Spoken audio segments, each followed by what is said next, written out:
And we are live. Welcome, mystery and thriller fans. I'm your on-air host, Sara DiVello, and I am so excited to welcome live from London debut author Nikki May, here to give us the inside scoop on her brand new red hot, most anticipated book by everyone, Wahala. Nikki, welcome to Mystery and Thriller Mavens.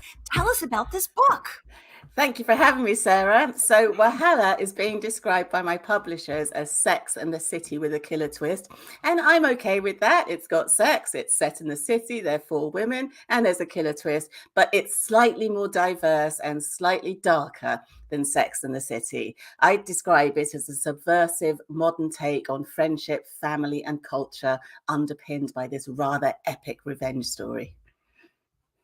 Whoa. Well, I am here for all of that because I love Sex in the City. I love revenge stories. I love London, and I love reading books with diverse characters. So I'm so excited to get into it with you. So I just want to welcome everyone. We are broadcasting to 6 locations here today on YouTube, on Facebook, wherever you're watching from. You're in the right place. This is the right time. You know how this works. Ask Nikki anything. Ask her about all the delicious Nigerian food. Ask her about her writing process. Ask her about her childhood and Lagos. Ask her of anything you want. Let's get into it. Just type the questions in the comments. I'll get them right over to us. Lecha Haney, welcome to the conversation. She says, hello, ladies. She's watching live from Texas today. And she says, it sounds great. Lecha, right? Who else here loves Sex in the City? Lecha would like to know, Nikki, what inspired you to write this book? This is your first book. Tell us all about it. So I'd always wanted to write a book that had people like me in it, mixed race, mixed middle class.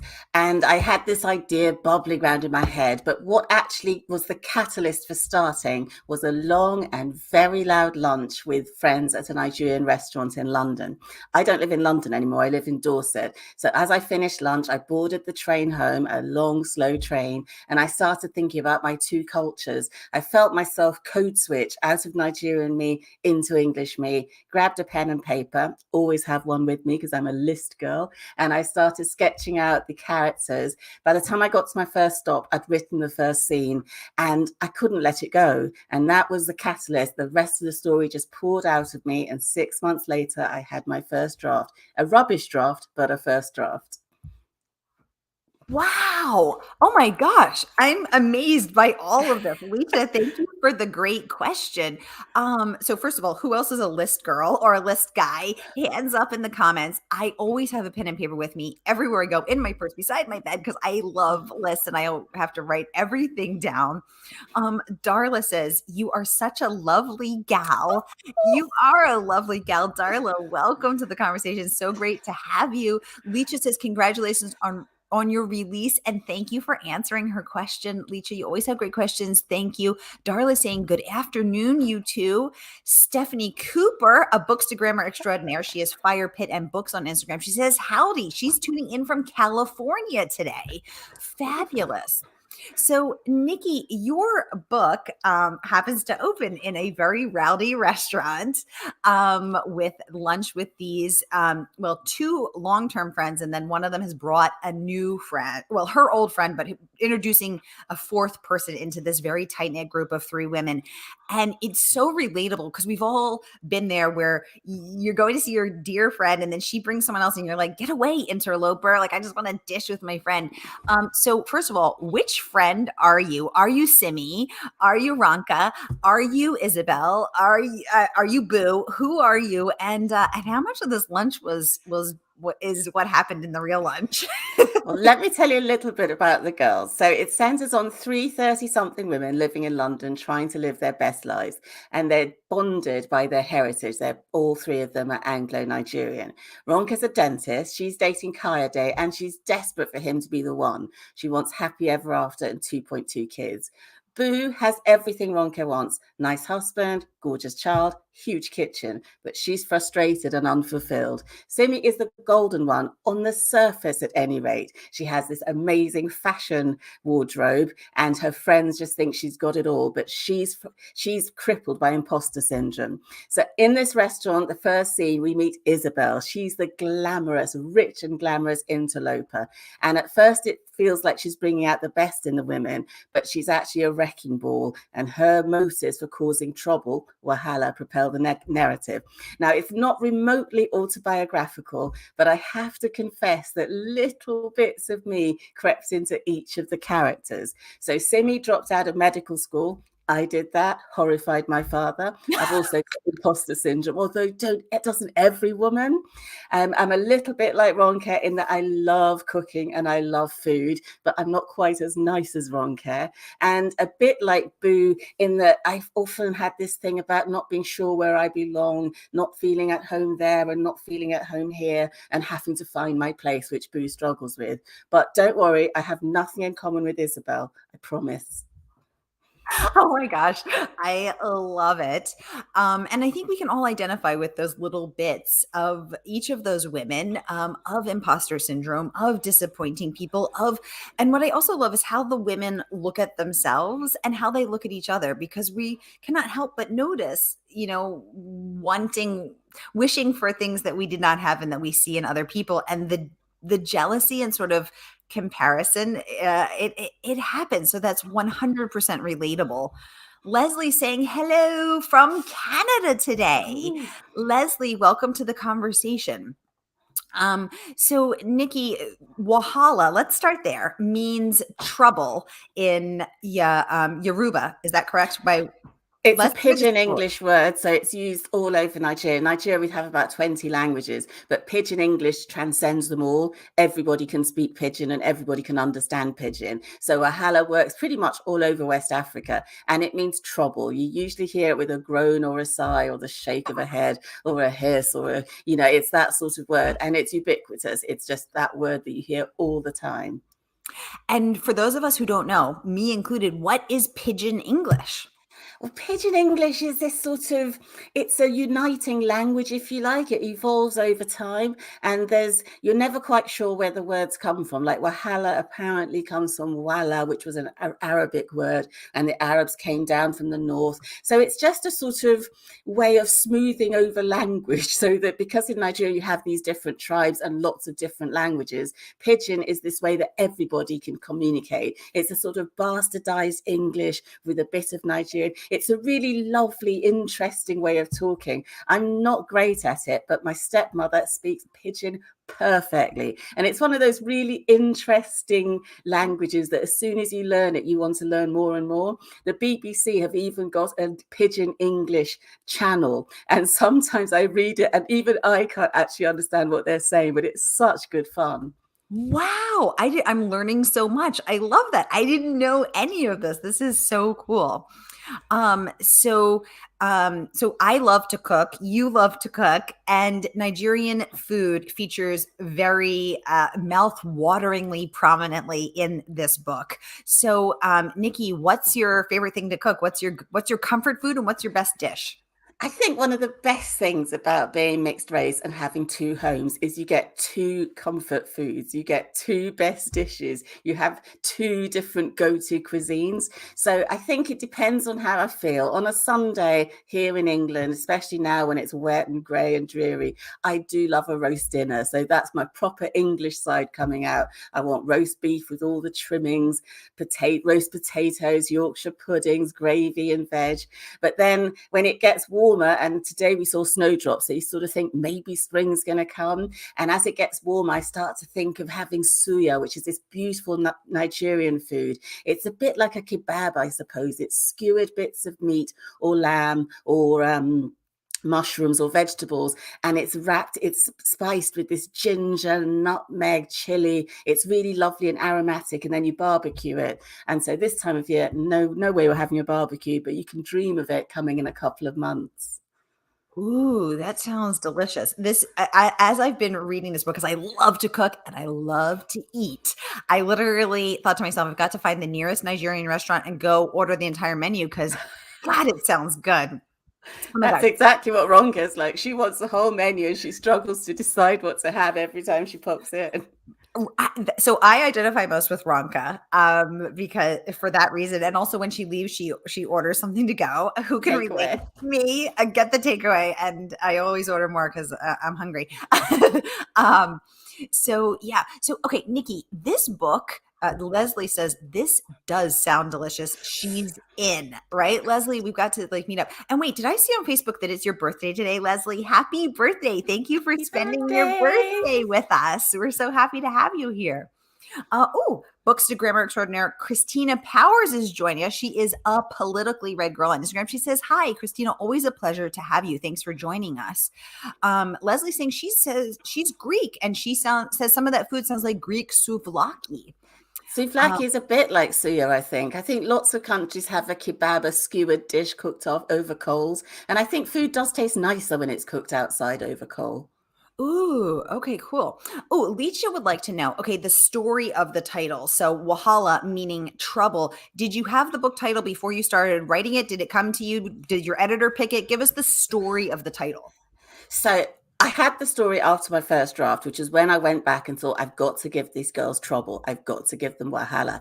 And now, even now, when I look at my book and I see the title, I smile because it did not occur to me for 1 minute that I'll be able to keep this title. I was pretty sure my agent would say, no way, nobody will understand it. I was sure the publishers would say, no way. But every single time they said, no, I think we can work with Wahala. I think it sounds like what it means. So it's pronounceable. It's got the 3 syllables. It's easy to say, regardless of what language you speak. And hopefully it sounds like what it is. It does sound like trouble. So no, I'm so thrilled we kept the name. And even on the TV series, which they're shooting end of this year, it's still going to be called Wahala, which is just brilliant. Wait a minute. You just skated right past some really big news, Nikki. You just buried the headline. Back the bus up. We need to know about the TV series. Leisha is saying that she loves the title and thank you so much. Now she knows what it means. Yay. So tell us. Yeah, exactly. Darla's like, wait, major TV series to come. Nikki, you gotta spill the tea, as we say over here. I'm going to get face ache because every time I think about it or talk about it, I have this ridiculous smile that actually goes from ear to ear. So yes, this is crazy. This is pinch me stuff. I'm still not sure it's true because everything happens over Zoom at the minute. So I keep thinking, did that really happen? But yes, even before the publishing deal was announced, it was snapped up as an option. And crazily, because I'm told lots of things get optioned but don't actually necessarily get made, it's been commissioned by the BBC, which means it actually will get made into a 5 or 6 part 1 hour series. And when I was writing it, I have to be honest, I didn't think this would happen, but in my head, dream scenario was to write a Brown Big Little Lies because I loved Big Little Lies and I just wanted, and I see things quite visually. So a lot of the scenes, I actually could see them when I was writing it. So yes, it's going to be made into a TV special and should be out sometime early next year. And it's going to stream in America. So we're all going to get to see it. Oh my gosh, I'm so excited. This is so amazing. Sex in the City, who? Carrie Bradshaw? She's so 5 minutes ago. I'm here for Ronka, Simi, Boo, and Isabel. Bring me some Wahala. Okay, Leisha would like to know, so will it be a series or a one-time? Can you give us a little more? It's a limited series, which means 5 or 6 1 hour episodes back to back. I'm a binge watcher, so I'm going to be watching all of them at once. If they come out once a week, I'm going to have to wait for the 6 weeks to be up so I can sit there and binge on it. And are you going to get to be involved in any way? Are they asking you? I mean, or are you just going to see it on the TV like the rest of us? They're being really collaborative, so they're keeping me in the loop and they're telling me what they're doing. But no, I don't have a say. There were conversations at the beginning of, did I want to be involved in the screenplay? And I didn't have to think about it. The answer was no. Writing is hard. Writing a book is really hard. There's no way I'm clever enough to do a screenplay. And it was definitely the right decision because the person who is adapting it is called Teresa Ikoko, and she's been BAFTA nominated for Rocks. So she's going to do a 10 times better job than I could ever do. One thing that's going to be a little bit scary is when I was writing Wahala, I had pictures of actresses on my notice board behind my computer. So in my head, I know what Ronke looks like. I know what Simi looks like. I know what Boo looks like. And I definitely know what Kayode looks like. And obviously, they're not going to look like the people I've chosen. But so that will be really good fun to find out who they are. And no, Sarah, I can't tell you who the people on my wall were. Okay. So who else here? Give me some hands up in the comments. Who else is a really visual reader? I can see it in my head when I'm reading it. So I also have a very specific idea of who Ranka is, who each of these people is, and who the boyfriends are, who the men are, who the women are. I have it all in my head. And I mean, I'm picturing Kerry Washington. I mean, I have so many ideas. Viola Davis is my shero. I love her so much. That there's nothing that queen cannot do. I have so many ideas, but I'm dying to see. I'm literally thinking, how can I fly to England and like come peer in Nikki's window with my binoculars to see, get a look at this wall? Because, I well, think let me one get thing this. that's really exciting is to have three Black women front and center in a TV Yes. show. They're not sidekicks, they're not the girlfriend, they're not the detective who pops up in episode 2. They are the story. Yes, they are the story and they deserve to be. And we're so excited. This is so amazing. Let me ask you this, Nikki. Without telling us who is on the wall, do you know if anyone is going to, was there any overlap I so have far? no idea, Okay. zero Okay. idea. I'm not actually sure they've started casting. I think they're going to start casting in June. So I couldn't tell you because I don't know. And even if I knew, I wouldn't be able to. Well, I'm just saying I'm available to help with casting if anybody cares what I think, which no one does. Nancy Lucas, welcome to the conversation, watching from a YouTube. She says, congratulations. Leisha says, this is so exciting. Wow, so exciting.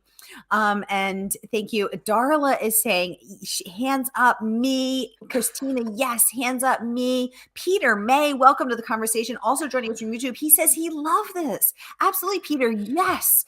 Christina saying this book is so delightful and full of refreshing richness. I can't wait to read what is next. So let's dive into that a little bit, Nikki. Are you just, sitting at home eating bonbons and taking baths, basking in the brilliance that is your writing, or are you already working on book 2? What's the skinny over there? I wish, Sarah, I wish. What I'm doing is working on a really, really shitty draft of book 2. And book 1, I thought book 1 was hard. Book 2 is harder because now there's this weight of expectation. There's this ticking clock because I've got a 2-book deal, so I have to deliver. And the imposter syndrome is now on steroids. So before an empty page was scary, now it's super scary. But I'm plotting through it. I'm getting there. I've got my characters. I've got a first draft that I'm now pulling apart, trying to piece together. I like my story. I just have to make it work. So no, I'm not eating bonbons. I'm working hard.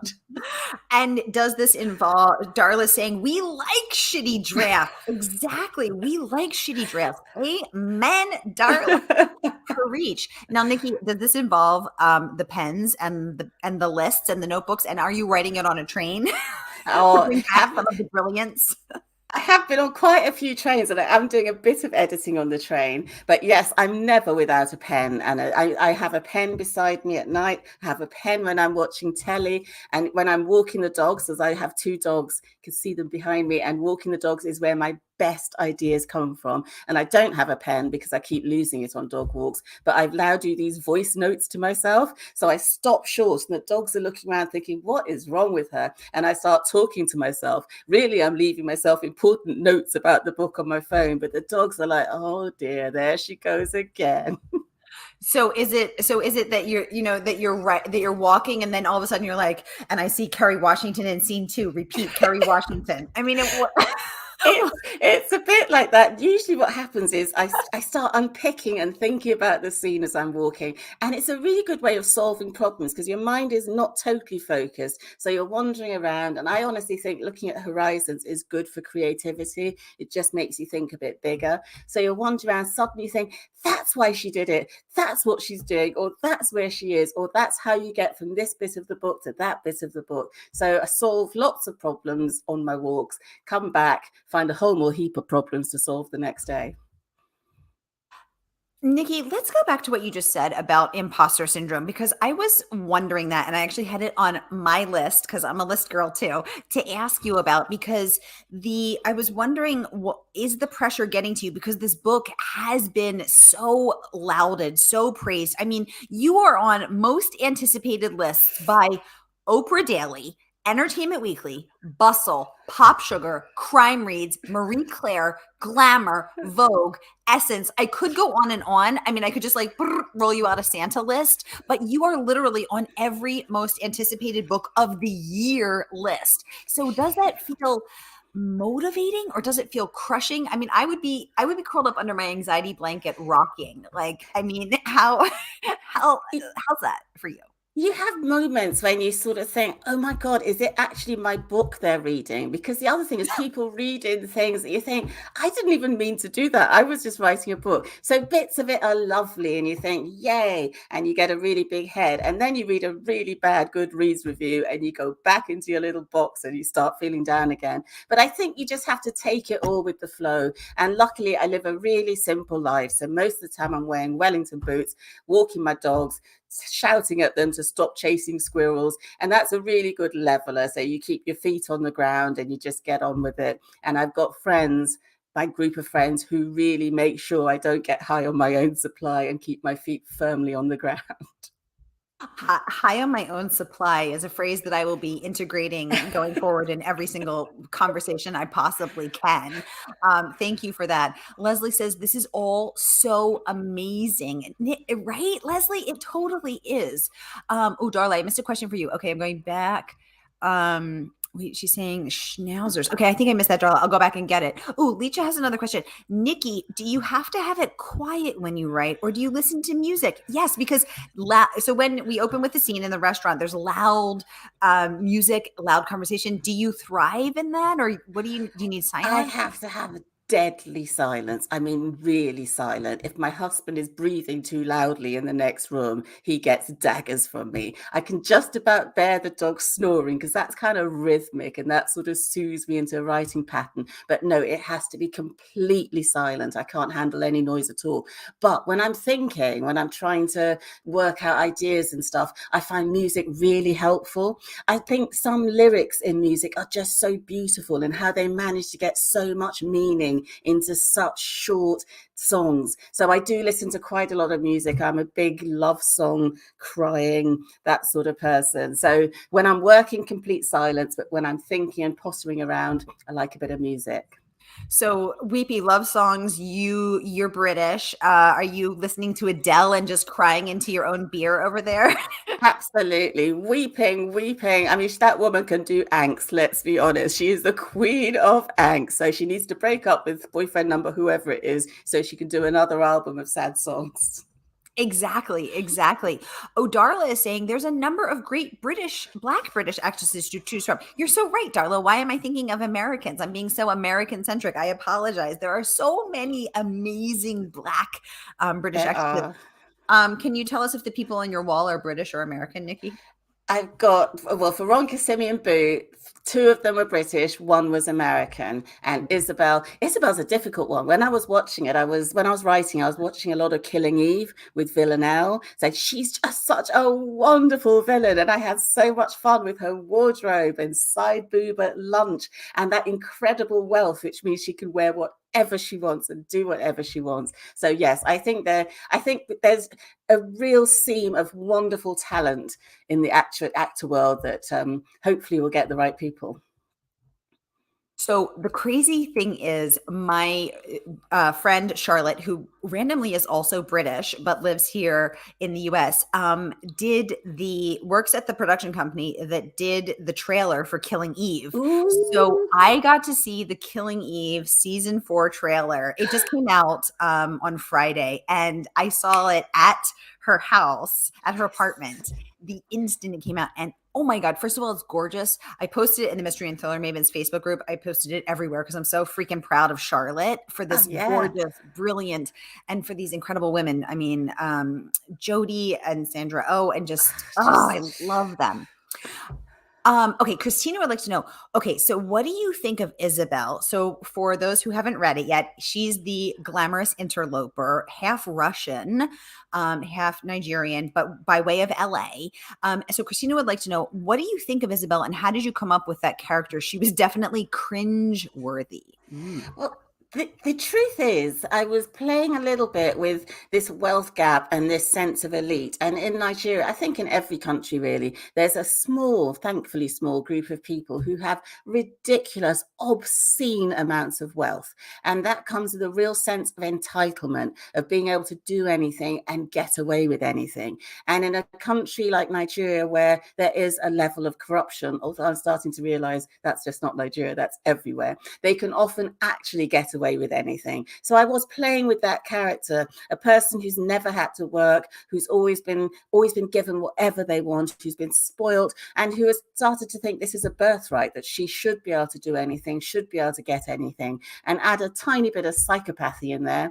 Bob's your uncle. I also think it's fun and interesting to explore how people can just worm their way into a friend group. I've certainly met people who can get you to tell secrets that you wouldn't necessarily have told them otherwise. That extra glass of wine, that stroking you in the right way, that sort of appealing to your, trying to make you feel that they really understand you and they really get you and nobody else does. And when friends have been friends for a long time, you can tend to grow apart, and jealousy is a real thing. You're not a bad person if sometimes you're envious. Also, I like flawed characters. So I think each of these women has a certain thing they're not sure about, a certain crossroads in their lives. So they're actually all ripe for Isabel to come in and play with them. Interesting. Christina, thank you for the fabulous question. Nikki, thank you for that juicy answer, because I think we've all had that experience, right? Where there's that interloper and it changes the dynamic of what has always been. And I think I just cracked up when you said side boob, because when she comes to lunch and when Ronka comes into lunch and there's Isabel with side boob at lunch, and she won't order the cheap champagne because that doesn't agree with her, or the cheap fizzy, so she wants to get the expensive champagne, but then she'll pay for it, and it's so embarrassing. Like awkward. There are definitely people like that. I've met them. Absolutely. Darla would like to know, maybe if Nikki would drink some wine, we might know who she would choose next. Nikki, start drinking. Luckily, I have got my water here, Darla, so I'm safe. Darn it. We should have FedExed Nikki some vodka, and then we could be doing shots and getting the real scoop. I'd be giving you the dirty for sure.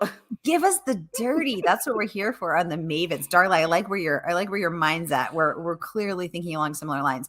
Nikki, Paula Hawkins, the #1 New York Times bestselling author, raved that this book is fast-paced, funny, and shocking. She says she loved it. So let's take that bit by bit. So first of all, let's talk about fast-paced. How do you make a book fast-paced? How do you, from a craft perspective, how do you keep it going? I think I tend to think of it as cliff edges. You want to end your chapter so your readers are almost on a cliff edge and they're desperate to look down. And then the next chapter, you've got to pick them up. So it's almost a series of cliff edges that you have to take your reader on this journey of. But I think what really matters is having believable, credible characters. Because if your characters feel rounded and credible, then your reader can suspend disbelief and go with you even on the most crazy of journeys. Because my journey in Wahala is pretty crazy. But if the characters are behaving in character, then you accept that crazy things are happening, but they're actually behaving as they should. It's a real craft. It's really hard work. I have to be honest, I didn't realize how hard editing a book was until I edited a book. There's so many times I gave up and said, I just can't do this. It's just too complicated. But eventually you find the right threads to put through the book so that it also makes sense, because you don't want your readers to feel cheated. You want her to think, I can see how that happened. I can see why they did that. So what do you think? Because these crazily people don't exist. There is no Nick, there is no Simi, there is no Ronka, there is no Boo, there is no Isabel, as crazy as she is. Except in my head. Except in all of our heads, because we now are in your head and in your pages, Nikki. So how do you walk that balance of making a character, this Russian rich, extraordinarily rich person, but also how do you walk that balance of making them interesting and kind of crazy, but also still believable? Personally, I think it works. I personally love flawed characters. I think women are really complicated, and we're multifaceted and we're multi-layered, and we have demands on us and lots of different aspects to us. So I think if you can give these characters as many attributes as possible, just the way I did it was I had this ridiculous spreadsheet. When I printed it out, it took 60 pages of A4 printed in 12 point. And I knew everything about my characters. I knew how old they were when they started walking, their inside leg measurement, their favorite color. I knew what shampoo they used. I knew what their favorite nail varnish was, things that I would never need to know and would never go in the book. I even had this section of what would they do if they saw someone getting mugged? What would they do if they saw someone being nasty to a dog? What would they do? I had to answer all these questions and go through hoops. And because I had 3 characters, I had to do it for all 3 of them. And hardly any of this information makes its way into the book, but it meant I knew them really well. So I think I could write about them as if they were real, living, breathing people, which hopefully makes them feel more authentic. Wow. Ooh, okay, so first of all, how come you only did it for 3, not for Isabel? Isabel is slightly different because the truth is we don't actually get to understand what Isabel's motives are. So the story is about the 3 women and Isabel and how they react to Isabel and how Isabel plays with them. So yes, I did work on Isabel, but I didn't feel that she wasn't one of my girls. She was the interloper, and therefore I needed to know less about her, if that makes sense. Wow, that is fascinating. Wow, that's really interesting because you almost kept yourself at a distance from her, choosing not to understand her because we don't fully Yeah. understand. Who can get in that crazy head? Exactly, who can? And I think, Um, I think, to be honest, psychopaths are not that understandable. Psychopaths are not that understandable. So interestingly, I had Dr. Vera Kurian on in September when her book Never Saw Me Coming came out. And what's really fascinating about that book, aside from everything, is that Vera has a PhD in psychology and studies psychopaths in real life. And so what I learned from that interview is that up to 3% of the US population has psychopathy, are actual psychopaths. But 85% of the incarcerated population, those in prisons, Gosh. are psychopaths, are suffering from psychopathy. So psychopaths are brilliant. They're charismatic. They are out there, integrating themselves, infiltrating friend circles, having very successful lives. Like really, they're not just sitting at home in a psychopathy cave. They are out there in They this. And so walk among us. they literally walk among us. So if you think about 3% of the, let's say, US population, that means you've met one, at least one, probably, maybe, probably some of our exes Yeah. are them. We don't know. That's why we dumped them. But it's fascinating. Margaret Pinard, welcome to the conversation, joining us live from Portland, Oregon. She says, I'm so glad I caught this live. Margaret, thanks so much for joining us. She is saying that A4 paper is the best for planning, and she's chiming in inseam size. My God, that is committed. LOL. Yeah. So why was the inseam size fascinating, or you just were that detailed? I was just that detailed. I just had to know everything. So it started off with their size, their size 8 or 10 or 12 or whatever. And then you think, no, how tall are they? I need to know how tall they are. Are they leggy or are they not leggy? It's sort of actually getting a real sense of their dimensions and how they'd walk into a room and what their best features were and what the bits of them they like to hide and what bits they showed to the TV. One of them had a scrunchy habit. One of them had silky smooth hair. One of them had frizz. It was just sort of making sure that they had real 3-dimensional personalities, but also that they were different enough so that when you were in a chapter, you knew which character you were listening to. Yes, because their voices are so different. Ooh, Peter from YouTube wants to know, will there maybe be an Isabel in book 2? Nikki, give us the scoop.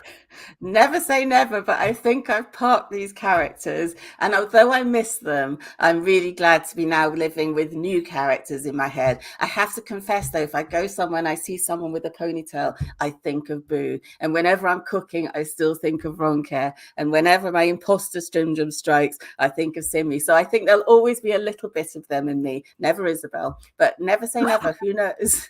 And whenever you see a woman with a beautiful blonde weave, then we know it's Isabel.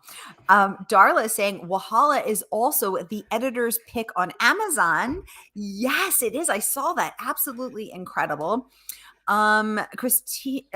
Margaret is saying charisma, such a dangerous quality in the wrong hands. Absolutely, absolutely. Totally So agree. I want to remind everyone that this book is out and you can order yourself some Wahala, some trouble today. So grab your copy from Murder by the Book and support a woman-owned independent bookstore. Support one of the 3 dedicated mystery bookstores in the US today. You're going to want some Wahala. You're going to want some trouble, and you're going to want to dive into the nearest Nigerian restaurant and just inhale every single thing on the menu, because my God, I mean, I feel like I can smell it, taste it, touch it, be there in that space.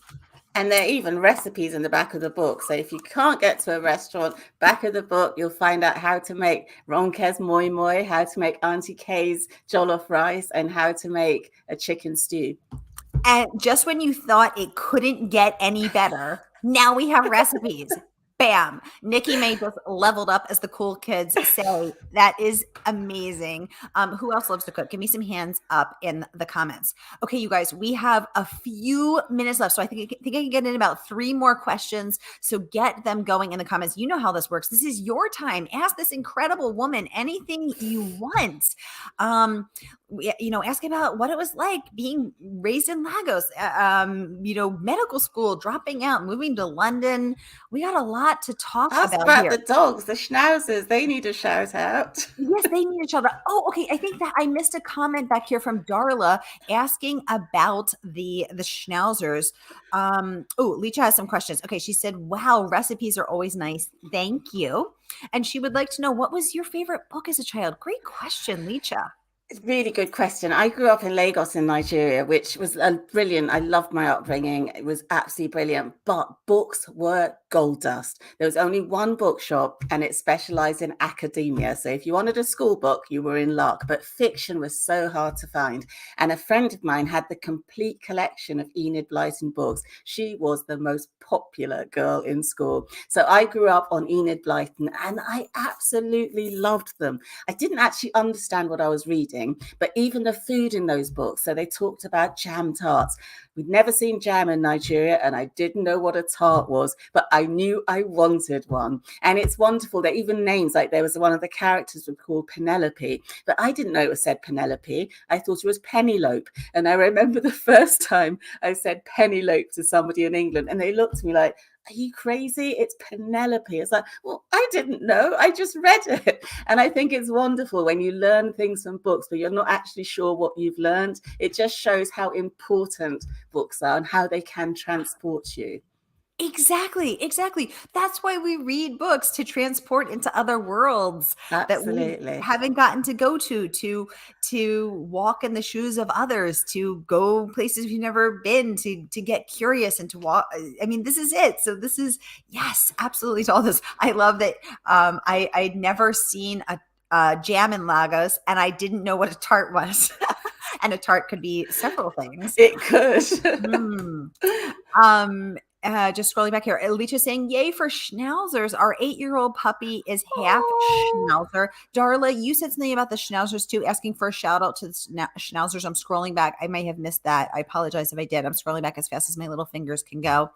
I've got 2. Fela, who's the boy, and he's named after Fela Kuti, who is the equivalent of Elvis Presley in Nigeria. And Lola, who's the girl, and she's a right little bitch, and she's just named because it rhymes with Fela. Oh my God, I love it. That is fabulous. Okay, just making sure I didn't miss anything. Okay, so Nikki, NPR also raving about the series, calling it great fun and extremely smart.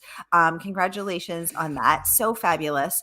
And the Washington Post said this is contemporary female friendship goes glam in this lively debut novel with remarkable depth. I mean, I think this is just the praise that hashtag goals, right? It's amazing. Definitely. Leach saying she loves your cute names for your dogs, for your little schnauzers. We're dog people here, and also cat people. We love our 4-leggeds. Nikki, anything you would wish I'd ask, want to bring up, want to chat about, as we have just a few minutes left here? I think the only other thing I'd bring in is one of the things I wanted to do was write a book about people like me, because I think a lot of books with Black people in or about Black people tend to center on pain and trauma and struggle. And whilst that's totally valid, and I've read those books and I love those books, I think it's quite nice to have a book where we're living our best lives, we're getting on with it, we're sassy, we're aspirational. And I just thought that was a nice way to, it was the book I wanted to write, where being mixed race is a backdrop. It's not the most important thing in my life. It's just texture. It's just backdrop. And really, we have a lot more in common than we have that separates us. So I wanted to do that and get that out in my book.